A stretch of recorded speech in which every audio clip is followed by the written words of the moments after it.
Say what's cracking, YouTube? It's your boy 16 to life, and I'm back like I'm on a parole violation. You're down! Now, for those of y'all that's new to my page, in 1994, I got arrested. I was eventually sentenced to 16 years plus life, and I served 24 years straight in the California prison system. During those times, I accumulated some good stories. I'm going to share one with y'all today. If you happen to like this story, then definitely be sure to hit that like button, leave a comment, subscribe. Most importantly, hit that notification bell. That way, anytime I drop a story, you will be notified ASAP Rocky, and you can hop on it whenever you're ready. Also, be sure to check out my YouTube playlist. I got my stories organized in categories, and I'm definitely sure you'll find something that you like. Now, that being said, let's hop right up into this story.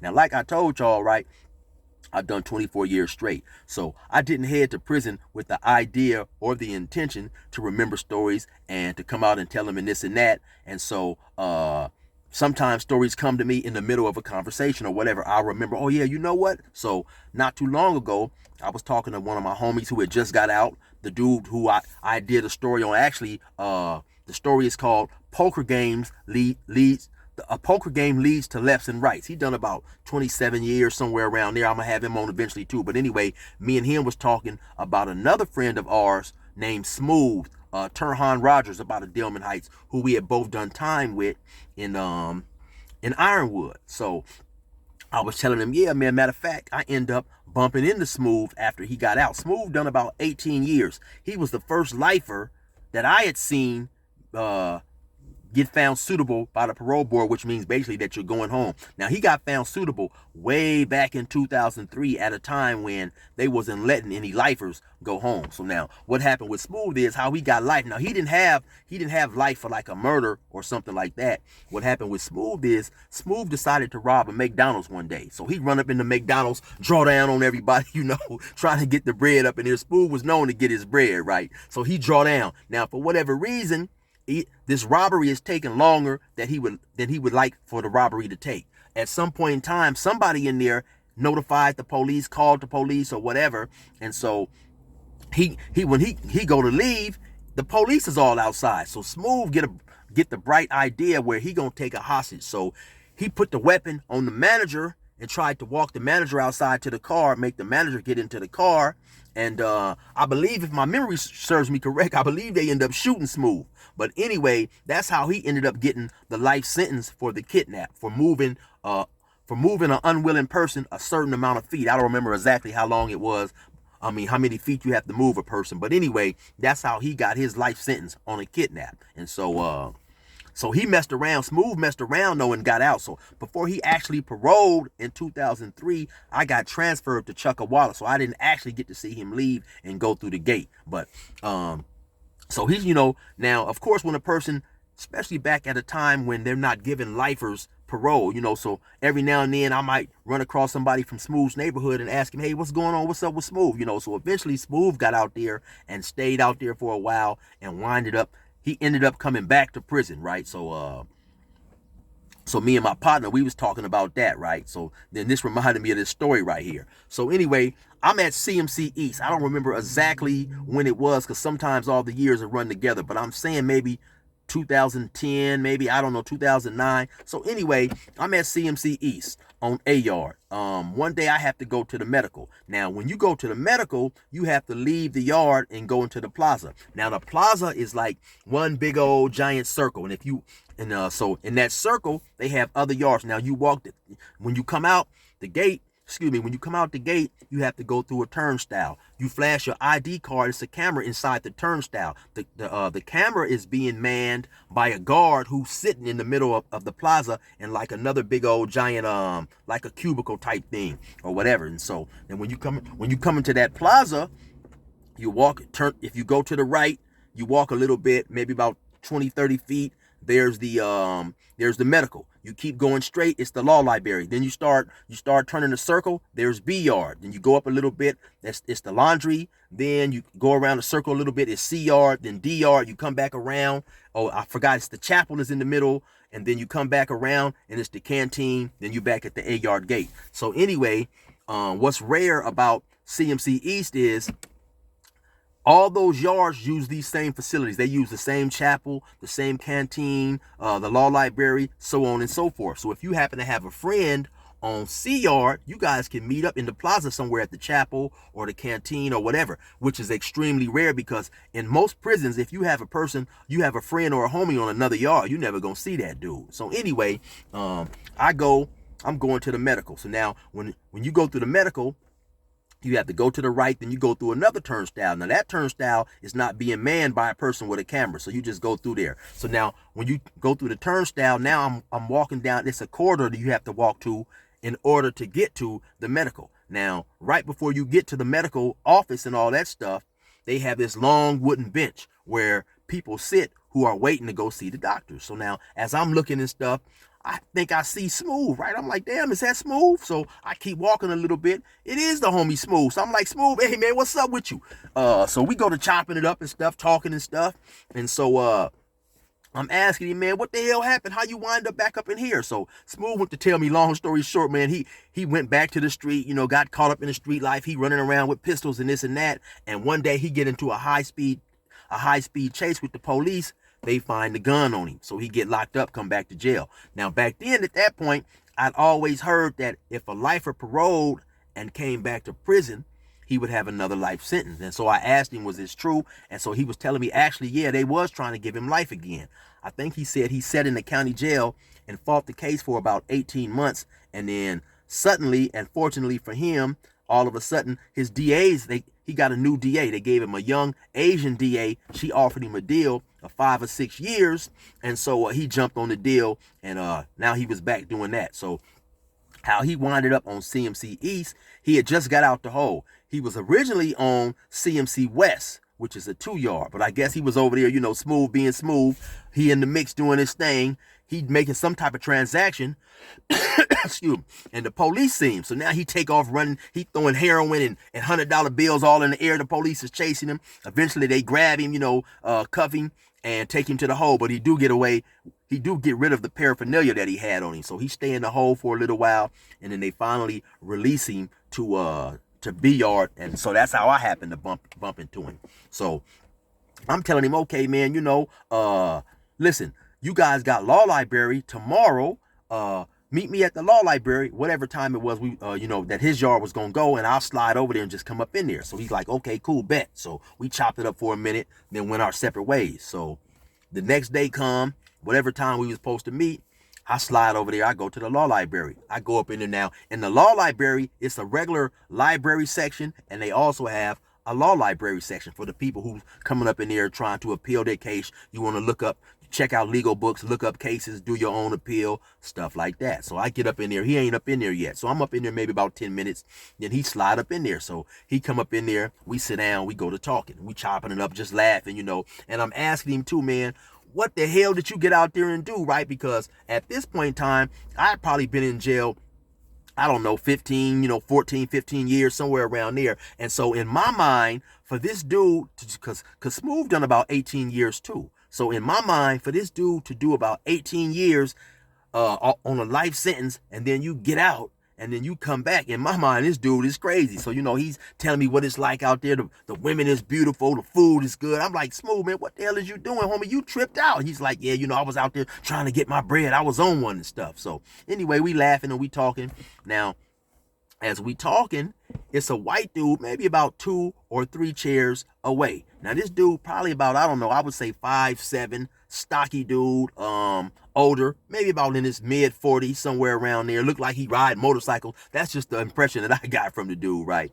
But anyway, the dude is over there tearing pages out of a law book that he's checked out, right? So, now to me, honestly, to keep it 100, that's always been a pet peeve of mine. Not that I've ever went in there and even checked the law library book out. To me, it's just the convict mentality in me. Like, that's something for everybody, because if you tear something out of that book, the same thing that you need to try to gain your freedom, somebody else may need. So now they go in there and this page is missing and stuff, and they may not be able to get the information that they need. So, to me, that was something that was extremely selfish. But I would see that often, people in there tearing pages out of legal books. And so, The reason they would do that is because you don't get to go to the law library every single day. And then some people, they have like legal deadlines and stuff. So they want to be able to have this information. They want to be able to have this information so they can do these appeals and stuff like that and try to get out, and they have a certain deadline they have to meet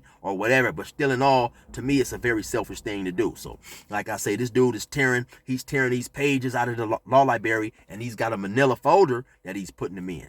So me and Smooth, we sitting over there, we chopping it up, we talking, we laughing about old times, because we was in Ironwood together. We was on A yard and B yard for quite some time. So we laughing and chilling, talking about homies and this and that. So at some point in time, he like, okay, I'm just to head back to the yard and smoke a cigarette, man. So when we gonna meet back up again? So we make the plans or whatever. So he go on now. When he leave, I go over there to the sports section.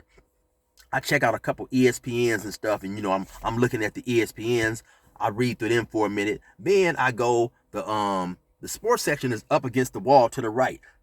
If you turn to the left, then they got the books and stuff like that, and then to the left of that is the law library section. So now I go to the regular books. I'm going through the catalog, seeing what type of book I want to check out. So now as I'm doing that, the dude who was tearing the pages out of the books, he comes to the law library section, I guess, to turn in the legal book that he had, and he's requesting another legal book. Now, the people who work in the law library are also convicts. So now he's talking to another white dude. This dude is probably, I would say, about 5'10", medium build, maybe around the same age as this other dude. Right now, neither one of these dudes is on the yard that I work on, or the yard that I'm on, or whatever. So I don't know who these cats was, right? So anyway, when this dude requests and I don't know if I mentioned it, in order to get a law library book, you got to hand in your ID. The dude takes your ID, he puts your ID in this little like slot, and then he'll get you a book. That way, they make sure they get the books back. And like I say, that's why dudes a lot of times will tear the pages out of there too. So anyway, when the dude, he comes up, hey bro, can I get, he names whatever book that he wants to get, and the other dude says, hey bro, hey dude, listen. Can you mind not tearing pages out of the book, bro? These books are for everybody. And so the dude who was tearing the pages out, he makes some excuse. They go to talking for a minute. Now, the dude who's asking him not to tear the pages out, and sometimes this is the bad problem, because like I say, the dude is a convict, or, but the bad problem is sometimes these dudes get these jobs and they'll talk with a little bit more authority in their voice than they should have, And so still in all, the dude is telling the dude right, but he's not, in my opinion, he just wasn't using the right type of tone, So at some point in time, the dude who was tearing the pages, he becomes a little abrasive. He's like, dude, who the fuck are you? Are you the fucking cops or somebody, bro? Instead of just saying, hey man, you know what, my bad. But like I said, the other dude is kind of using the wrong tone in addressing this dude, right? So when he says, man, who the fuck are you, bro? Are you the fucking cops or something? Now, that's a quick way to get somebody extremely mad, asking a convict, are you the cop? Are you acting like the police? Because nobody wants to be equated with that type of behavior. So when he asked the dude who's working in the law library, are you the fucking cops or something? The dude says, no, bro, I'm just a fucking stand-up Wood, bro, trying to fucking stand up for everybody. So the dude said, hey, fucking Wood. The other dude, well, hey, fucking Wood, why don't you fucking go stand somewhere else and leave me the fuck alone? And so when he says that, the dude who works in the law library says, hey man, you want to fucking step back here and handle it? So now what he's talking about is, do you want to step back here behind the counter? If you don't work in the law library, you're not supposed to go behind the counter. Now behind the counter, they have a whole bunch of books. It's a big old giant space back there with probably about 4 or 5 different shelves, real high full of books, probably about maybe 8 or 9 feet. And it's a big old giant space back there. So I guess it's like a blind area back there where they can go back there and fight. So when he asked him, hey fucking bro, you want to fucking step back here? Dude said, fuck yeah, I'll step anywhere you fucking want me to step, bro. So he opened up it's like a little waist high, like a little gate that you can open, with a latch on the back, and you come in there. So he opened up the gate. The dude who was tearing the pages out, he stepped up in there. Now, this is where the dude who worked in the law library made his mistake. So when the dude stepped up in there, the dude who worked in the law library said, come on. So they started walking. Now you just got into an argument with this dude or whatever. Now you didn't turn your back on this dude. So now as they're walking down in between the bookshelves, I guess, to go to the left or go to the right, so they can be out of the eye of the free staff. The free staff is a person who works in prison, but not in the capacity of a guard, So the free staff was just the librarian lady who happened to work in the law library. So I guess, like I say, they going back there to a spot where it's a blind spot. So now, as they're about halfway down, the dude in the back just suddenly grabbed the dude and just bing, boom, bop, boom, bop, boom. He started busting him up, giving him them hard hooks, giving him more hard. He gave him more hooks than a Rhode Island fisherman. He's on him, boom, boom. Boom! That's all. He got him by the shoulder, and he's just hooking him with the other hand. So now, the dude in the front, the law library dude, they start struggling. But once again, the law library dude, where he made another mistake, he got his coat on. So he's trying to come out of his coat. A lot of people always keep their their prison jackets on. So now, as he's trying to come out of his coat, that's when the other dude let go and really go to giving it to him. Bing, boom, bop, boom, boom, bop, bop, busting him up. So at some point in time, he putting lefts and rights on him. The law library clerk crumbles to the floor. So the dude get on top of him again. Boom, boom, boom. He just busted him up. Now, ain't nobody seeing this but a few of the dudes that's back there, at the back of the law library. Because now when you come in the front, it's way in the front. So, like I said, at some point in time, the law library clerk dude, he crumples to the ground. So the other dude, he comes out of there walking the dude in the back. The dude who was tearing the pages out, he come walking from the back, open the little gate. He go up there to the table where he was sitting. He gather his papers up. He come back down to the other law library clerk. Say, hey, bro, give me my fucking ID, bro. So now he's turning in the books to get his ID back. And so the other clerk, he gets the books. He goes over there, gets the dude's ID, hands the dude his ID back. So now the dude gathers his stuff. He said, yeah, bro, don't fucking ask me. Don't fucking invite me back here, bro. I'll fucking dance all over you, Michael Jackson style. Now, when he said that, I'll fucking dance all over you, Michael Jackson style, I couldn't help it. He said, I'll fucking dance all over you, Michael Jackson style. I said, hee hee. So really, I should have just mind my business. Like I said, these are two white dudes, man, but I couldn't help it, right? So now the dude, he get his paperwork. He walk on up out of there. After about 2 or 3 minutes, the law library clerk who got knocked down to the ground or whatever, he finally get up. He come back over there, he straightening his clothes. He grabbing his lip and nose and all that old type of stuff, talking about how the dude sucker punched him, beat him up, and, he's a pussy because he rushed him from the back or whatever. But like I always say, when you call somebody out for a fight in prison, you are at the mercy of that person's mentality. Some dudes will fight you head up. Some dudes believe in a fair fight. You ready? I'm ready. Some dudes might have a knife. So, and like I told you guys in one of my earlier stories, when I was in the county jail, I got into it over a phone. I invited the dude into my cell, and I went in the cell, and the dude rushed me from the back. And so I learned then that anytime you gonna talk fighting, be ready to fight. And so, also, an ending note.